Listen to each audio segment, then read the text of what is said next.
bem-vindos ao nosso canal no YouTube.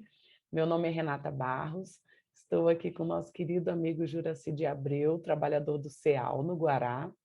Obrigada, Juracy, mais uma vez por aceitar o nosso convite. Juracy falará hoje sobre o perdão. Vou ler uma mensagem para harmonizarmos o ambiente, do livro Vida Feliz, ditado pelo espírito Joana de Ângeles, psicografado por Divaldo Franco. A grandeza de um homem pode ser medida pela sua capacidade de serviço ao próximo, de humildade e de amor. Os homens grandes chamam a atenção e projetam sombra, mas os grandes homens, onde quer que se encontrem, tornam-se claridade inapagável, apontando rumos libertadores. Os verdadeiros heróis se ignoram, preocupados que vivem em ajudar mais do que fazer a propaganda dos próprios atos. Torna-te um deles no silêncio das tuas realizações e na grandeza da tua pequenez. Vamos acalmar as nossas mentes, elevar o nosso pensamento a Deus, agradecer pela oportunidade do trabalho, pedir a Deus que nos envolva com a sua luz, envolva toda a humanidade. Que assim seja. Juracy, a palavra é toda sua. Bom dia a todos, meus irmãos, amigos do CELUZ e de outras casas. Boa tarde àqueles que vão nos assistir à tarde. Boa noite àqueles que virão assistir à noite. Nosso tema, nós vamos fazer umas reflexões, trata-se do perdão. O perdão é algo que é considerado hoje uma questão quase que de saúde pública, né? Porque ele causa uma série de transtornos psíquicos, emocionais, que acaba afetando, inclusive, o físico, né?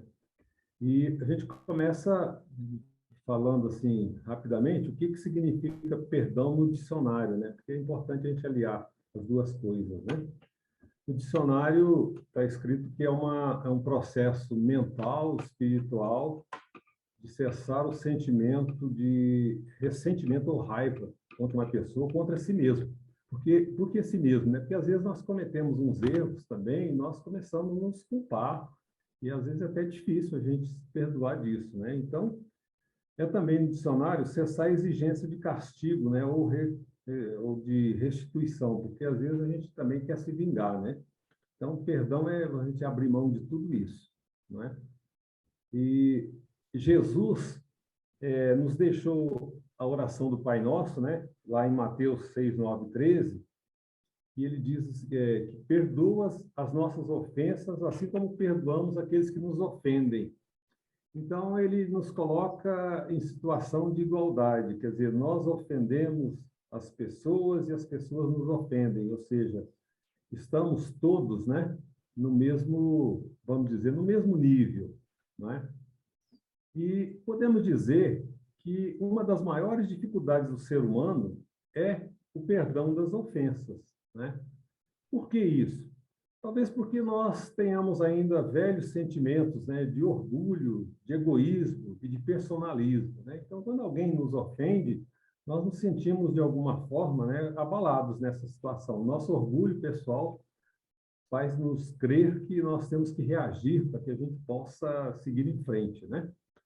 E aí podemos dizer também que o perdão é um processo que envolve a razão e a emoção. Como é que é isso? A ofensa, quando alguém ofende alguém, normalmente é dominado pela emoção. Então, no calor das discussões, dos fatos, a pessoa ofende, né? Então, é como se fosse uma onda que preenche tudo e que ataca o outro, né? Ataca pela dor, pela humilhação e pela vergonha, né? Já assistimos quantas vezes na vida pessoas humilhando a outros assim em voz alta, condições hierárquicas às vezes preponderantes, não é? Então isso é uma ofensa que sai ali numa emoção. E depois disso, podemos dizer que só o tempo é que fará diluir a intensidade da emoção, porque a emoção é algo que vai, né? Depois a pessoa começa a cair em si, puxa, o que foi que eu fiz, né? Aí dando espaço para a razão, ou seja, a razão começa a querer trabalhar esse tipo de sentimento, né? E essa razão já é uma maturidade espiritual alcançada pelo Espírito, né? E aí a doutrina nos diz também o seguinte, que perdoar não significa somente esquecer, mas sim também não querer revidar, porque nossa tendência, como homem primitivo, é de querer vingar. Se alguém me ofende, eu quero rebater, não é?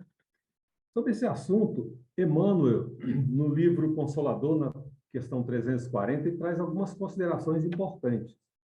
Ele diz o seguinte, que perdão significa renunciar à vingança, sem que o ofendido precise esquecer plenamente a falta do seu irmão. Ou seja, você não precisa esquecer totalmente que você foi ofendido, mas você precisa compreender. Entretanto, para o espírito evangelizado, perdão e esquecimento devem caminhar juntos, embora prevaleça para todos os instantes da existência a necessidade de oração e de vigilância, porque isso requer uma vigilância constante para a gente não voltar nesse mesmo assunto, né? E diz também que o perdão para o espiritismo é a concessão incondicional, olha só, incondicional, de oportunidades para que o ofensor se arrependa, o pecador se recomponha, o criminoso se liberte do mal e se erga redimido para a ascensão luminosa. Então, nessa condição, o Espiritismo diz que tudo vamos dizer, é corrigível, né? Quer dizer, aquele que é criminoso hoje, ele pode se recompor amanhã. Por quê? Porque são espíritos encaminhados. E aí diz também que o perdão beneficia o perdoado, mas principalmente a quem perdoa, que é uma questão de saúde. Aí, continuando, diz Emmanuel, negar o perdão a si mesmo ou a outro é como manter uma âncora que lhe prende a uma pessoa, a um lugar ou uma situação. Por isso, a espiritualidade superior nos ensina. O perdão liberta.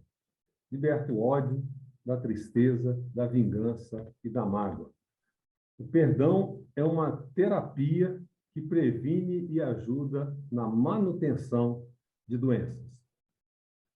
A moderna psicologia afirma que as pessoas que não perdoam adoecem com mais facilidade, são pessoas rancorosas, pois a mágoa crônica leva à depressão e desequilíbrios psíquicos. Interessante isso que nós vamos falar agora. No estado de São Paulo, foi oficializado pela Alesp, Assembleia Legislativa, o dia 30 de agosto, como Dia Nacional do Perdão. Então, olha só, a importância, né, que está se dando ao perdão.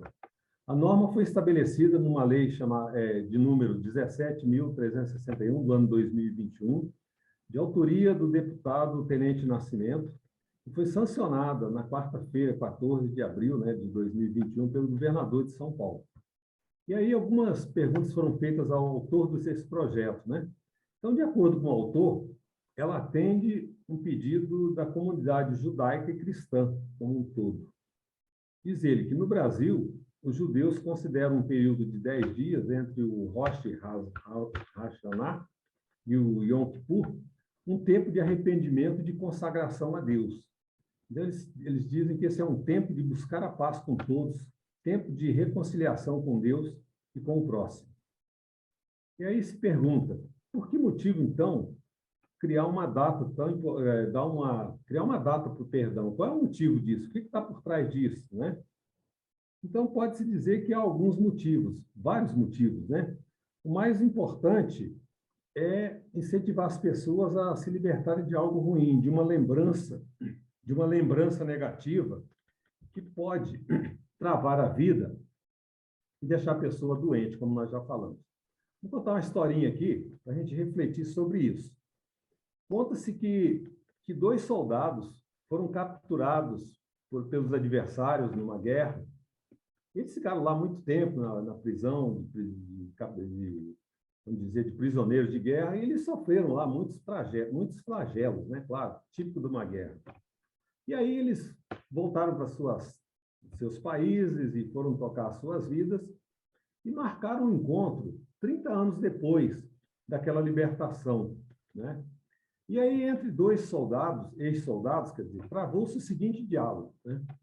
Você conseguiu perdoar os inimigos? Aí o outro responde, não, eu não consegui. E você, conseguiu? Aí o Ele respondeu: olha, depois de muito esforço eu consegui, muito esforço. Aí o outro responde: eu não, já eu não. Eu penso todos os dias em tudo que passamos naquele período. Olha que resposta sábia deu o seu colega. Então você continua prisioneiro. Eu já alcancei e desfruto da minha liberdade. Aí o outro ficou: caramba, não tinha pensado nisso. Então observem, foi um período desagradável, mas é que ele continuou mantendo aquele rancor por 30 anos, enquanto que o seu colega tocou em frente. Olha, sorte, teve uma guerra, eu guerriei, eu saí vivo, eu estou aqui, vou em frente. Né?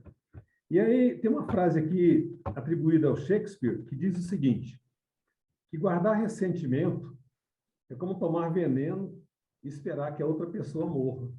Olha só, o veneno você toma, que é a raiva, aquela confusão, né? E você espera que o outro morra. E aí, como nós falamos de mágoa, a gente vai no dicionário de novo. Observe o significado da palavra mágoa no dicionário, né? É uma percepção fácil que, se a gente for olhar a etimologia da palavra, mágoa é formada pelo prefixo má mais água, né? E aí, isso resulta que mágoa é o equivalente, etimologicamente, à água ruim. Então, quando a gente está com mágoa de alguém, a gente está guardando uma água ruim. E a água ruim vai gerar coisas que não prestam, né? Vai gerar sentimento de tristeza, de pesar, de desgosto, né? Então, nós temos que nos livrar dessa mágoa, né? Pegar o exemplo daqueles soldados lá e seguir em frente, né? E aí, nesse sentido, vamos fazer umas pequenas considerações também sobre a mágoa, que ela está vinculada ao não perdão, né? É uma síndrome alarmante de desequilíbrio. Isso aqui é texto de Joana de Ângeles, tá? A presença da mágoa faculta a fixação de graves enfermidades físicas e psíquicas no organismo de quem a agasalha. A mágoa pode ser comparada à ferrugem perniciosa que destrói o metal em que se origina.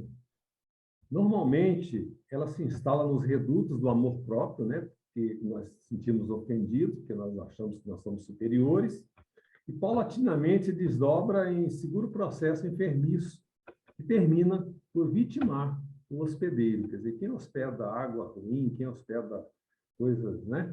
Não pode ficar bem. Muito bem. Diz aqui a mentora que, de fácil combate no início, ela pode ser expulsa mediante a oração singela e nobre, possuindo, todavia, o recurso de, habitando os tecidos delicados do sentimento, desdobrar-se em modalidades várias, que sorrateiramente apossa-se de todos os departamentos da emotividade, engendrando cânceres morais irreversíveis. Então, a mágoa ela tem que ser algo muito passageiro, porque nós somos humanos, né?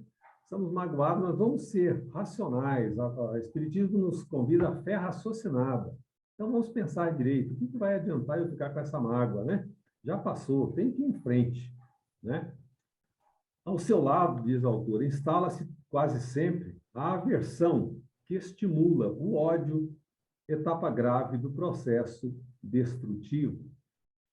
A mágoa, diz ela, não obstante desgovernar aquele que a vitaliza, emite, pela propagação de energia, verdadeiros dardos morbíferos que atingem outras vítimas incautas, aqueles que se fazem as causadoras conscientes ou não do seu nascimento. Além de contaminar também as pessoas, né? Porque você vira uma pessoa amarga, uma pessoa de difícil convivência, que não atrai, assim, vamos dizer, bons sentimentos. E aí a espiritualidade também, a boa espiritualidade se afasta, né? Porque o nosso anjo da guarda, nossos espíritos protetores, eles nos dão livre-arbítrio, né? Quando nós perdemos a sintonia, eles vão seguir a vida. Muito bem. Hábil, falando da mágoa, hein? Disfarça-se, utilizando-se de argumentos bem urdidos para negar-se ao perdão ou fugir ao dever do esquecimento. Caça implacavelmente esses agentes inferiores que conspiram contra a tua paz. Então, a mágoa atrai os agentes inferiores, né? Que vão nos deixar fora do nosso equilíbrio, né? O teu ofensor, diz a mentora, merece a tua compaixão, nunca o teu revide. Seja qual for a dificuldade que te impulsione a mágoa, reage mediante a renovação de propósitos.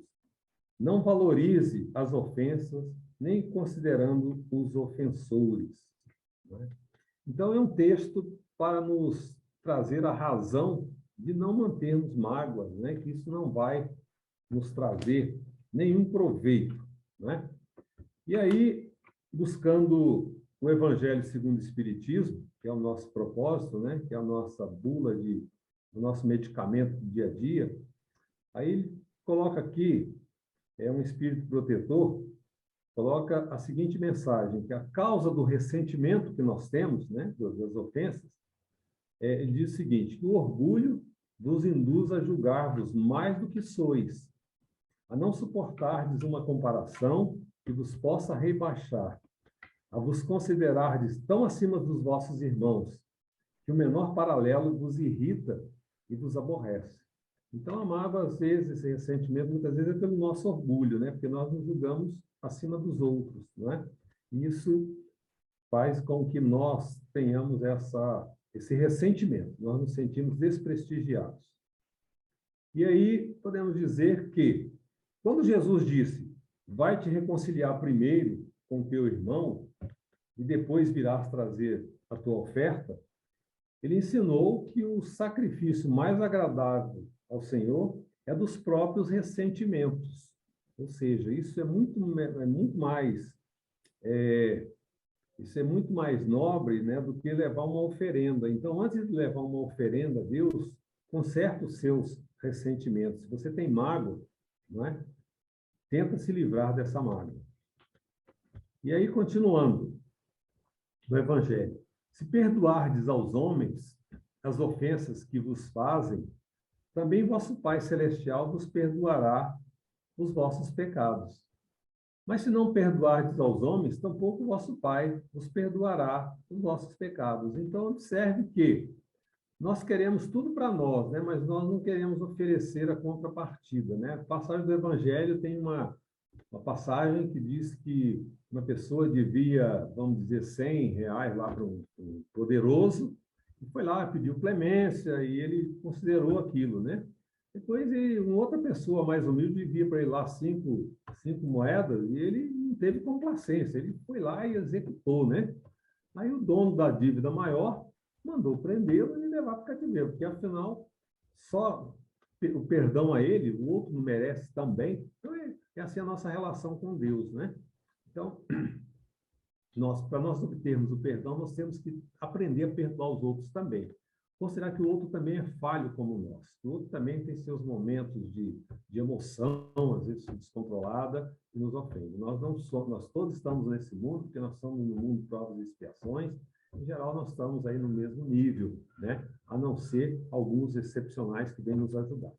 Então, continuando aqui o texto. Reconciliai-vos o mais depressa com o vosso adversário, enquanto estáis com ele a caminho, a fim de que o vosso adversário não vos entregue ao juiz e que o juiz não vos entregue ao ministro da Justiça e que não sejais metido em prisão. Isso significa, na prática, meus irmãos, que se nós tivermos desavenças aqui e nós não resolvermos enquanto estivermos aqui encarnados, isso não vai cair no esquecimento, não. Isso vai nos continuar na nossa vida eterna de espírito imortal. E de alguma forma ou outra, um certo dia nós teremos que fazer isso, seja nessa encarnação, seja em outra. Por isso, a mensagem do Evangelho é clara: reconcilia-te enquanto estás a caminho, ou seja, aproveite essa preciosa reencarnação para essa reconciliação. Aí continua o texto aqui do Evangelho: eu vos digo em verdade que não saireis de lá enquanto não houverdes pago até o último centil. Então, processos reencarnatórios sucessivos para tentar resolver uma desavença. Então, aproveitemos o tempo de agora para isso. Bom, e já que nós estamos falando de perdão, é bom falar alguma palavrinha aqui sobre o auto-perdão, né? Nós já falamos no começo que nós temos também que aprender a nos perdoar, porque, afinal, nós também cometemos erros que nós não gostaríamos de ter feito, né? Então, tem uma questão aqui do Livro dos Espíritos que diz o seguinte: poderemos utilmente pedir a Deus que perdoe as nossas faltas? Aí a resposta: Deus sabe discernir o bem do mal. A prece em si não esconde as faltas. Aquele que a Deus pede perdão de suas faltas só obtém mudando o proceder. As boas ações são a melhor prece. Por isso que os atos valem mais que as palavras. Então, em relação a nós, quer dizer, nós pedindo perdão a Deus, nós temos que pedir perdão e mudar de atitude. Não dá para a gente pedir perdão, dessa vez só fiz isso agora, né? Quer dizer, nós temos que mudar. Senão, Deus não vai levar em consideração esse falso pedido de perdão nosso. Muito bem. E aí, continuando na linha do perdão, né? A concepção paternal de Deus, no que se refere à reencarnação, para a segunda oportunidade de uma nova experiência, já significa em si o perdão ou a magnanimidade da lei. Ou seja, o simples fato de estarmos reencarnados aqui hoje, já é um perdão de Deus a nós. Nós viemos aqui com o intuito de tentar equilibrar as nossas dificuldades, de ofensas, de atos pretéritos que nós fizemos, que nós não nos orgulharíamos de tê-los feito. Então, nós já somos merecedores desse perdão de Deus pelo fato de estarmos aqui encarnados. Em resposta a Pedro, o velho pescador galileu informa o divino amigo que devemos perdoar não 7 vezes, mas até 70 vezes 7. Então, essa passagem do Evangelho também, ela nos diz o seguinte, que esse 70 vezes 7 é um sentido figurado, porque, na realidade, nós temos que perdoar infinitas vezes. Por quê? Porque nós vamos continuar também ofendendo as pessoas, de forma consciente ou inconsciente. As pessoas continuarão também conosco. Então, para a gente manter essa vibração, essa ligação nossa com o alto, nós temos que nos habituar ao perdão. Haverá um dia em que nós nem sequer nos consideraremos mais ofendidos, porque estaremos tão conscientes disso, quando recebemos uma ofensa, nós já vamos entender aquilo, não vamos nem sequer guardar nenhum sentimento daquilo. Em outra oportunidade, aconselha a conciliação com o adversário, né? Ou seja, pedir perdão, conciliar, se for por pessoas do nosso meio, né? Enquanto estivermos a caminho com ele. Ou seja, enquanto estivermos encarnados junto com ele, isso é, enquanto estivermos reencarnados, né? Então, aí uma outra consideração, né? Que o perdão da doutrina espírita, ele é um pouquinho diferente. Por quê? Porque ele não alarga as portas do erro, porque dá a entender que, então, eu posso errar, posso ir lá pedir perdão. A doutrina espírita, não. Ela diz o seguinte, pelo contrário, restringe o perdão, sobremaneira por apontar responsabilidade para quem estima a levianidade e a injúria, a crueldade e o desapreço, a integridade moral física dos companheiros de luta na paisagem terrestre. Então, para a doutrina espírita, é muito sério isso. De acordo com os preceitos espíritas, não há perdão sem a reparação consequente. Isso aqui é fundamental. Quer dizer, se eu ofendi alguém, se eu dei prejuízo para alguém, se eu causei algum mal, eu vou ter que repor isso. Naturalmente que não pela lei de talião, mas de uma forma amorosa, de uma forma indireta, né? Que Deus nos dá também essa oportunidade. Então, seguindo o texto aqui. De acordo com os preceitos espíritas, não há perdão sem reparação consequente. Embora os próprios instrutores do mais alto lembrem a palavra evangélica que os incentiva à integração com o bem, no apostolado da fraternidade, através do ensinamento. O amor cobre multidão de pecados, que representa a única força que anula as exigências da lei de Talião dentro do universo infinito. A lei de Talião, então, ela não é, vamos dizer assim, obrigatória nesse caso, né? Quer dizer, nós podemos cobrir as nossas faltas pelo amor, né? E essa é a forma evangélica, essa é a forma que Cristo quis que nós fizéssemos, né? Ele veio pregar a paz. Então, nós temos que cessar a violência com o amor que nós podemos oferecer ao próximo. Os postulados espíritas indicam que o perdão, por concessão de novas oportunidades de resgate e reparação dos erros praticados e dos males que deles resultam, e os elevados mensageiros do Pai, respondendo ao mestre Leonês e Allan Kardec, afirmaram: O arrependimento, né, quando a gente comete alguma falha, o arrependimento concorre para a melhoria do espírito, mas ele tem que expiar o seu passado, né? Então, mais uma vez, dizendo que o perdão na doutrina espírita não nos exime de reparar o que nós fizemos. Para a alma realmente interessada no perdão, que não seja apenas um enunciado verbal, sem repercussões íntimas, nas fontes augustas do sentimento, o ato de perdoar significa alguma coisa de grandioso e sublime, por isso mesmo, difícil de executar. Nós podemos querer dizer que o perdão é fácil, que o perdão é isso. Bom, se alguém pisou no seu pé ali, tudo bem, a dorzinha passa daqui a pouco. Mas temos que considerar que o assunto é muito mais profundo, né?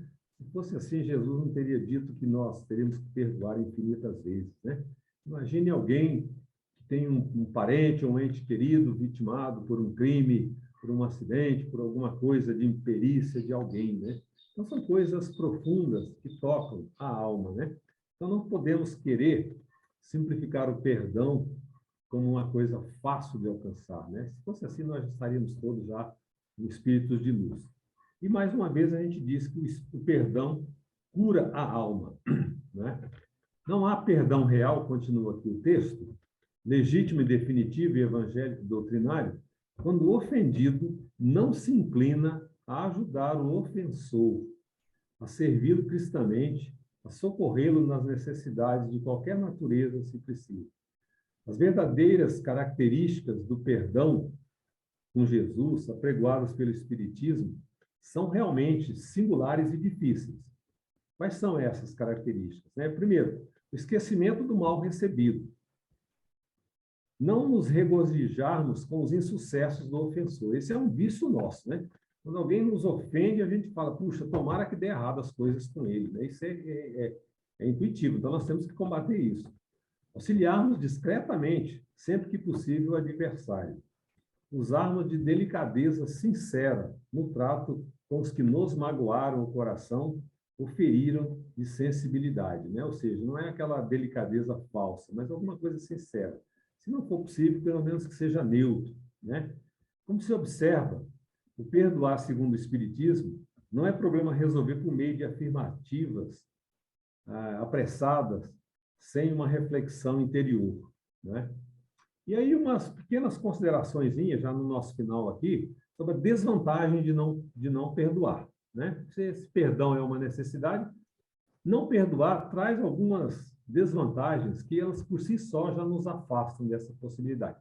Quem não perdoa permanece ligado ao adversário, encarnado ou desencarnado, seja ele, pelas faixas escuras do pensamento.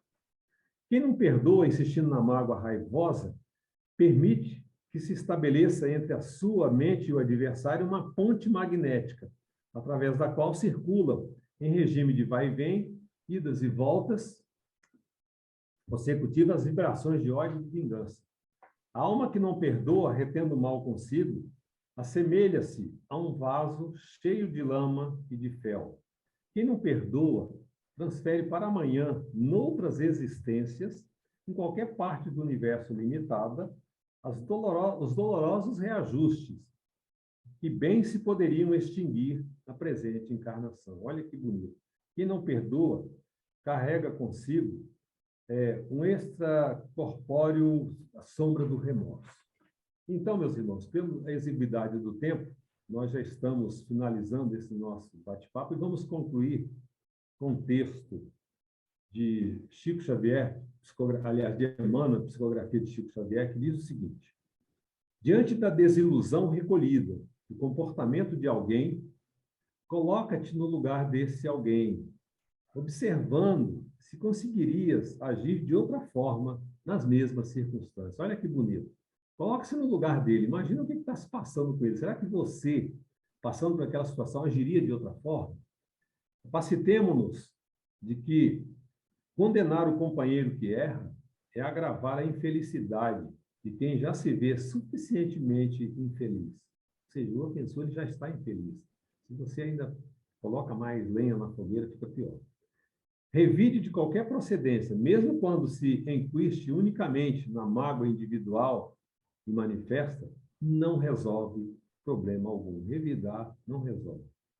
Quem fere o próximo efetivamente não sabe o que faz. Nós falamos no começo que, em geral, a pessoa faz sob uma emoção, porquanto ignora as responsabilidades que assume na lei de causa e efeito. Ressentimento não adianta, de vez que todos somos espíritos eternos destinados a confraternizarmos todos algum dia à frente da bondade de Deus. Ou seja, um dia nós teremos ser irmão de toda a humanidade. Então, aquele que nos ofendeu, ele vai estar no meio ali também. Então, vamos perdoá-lo já.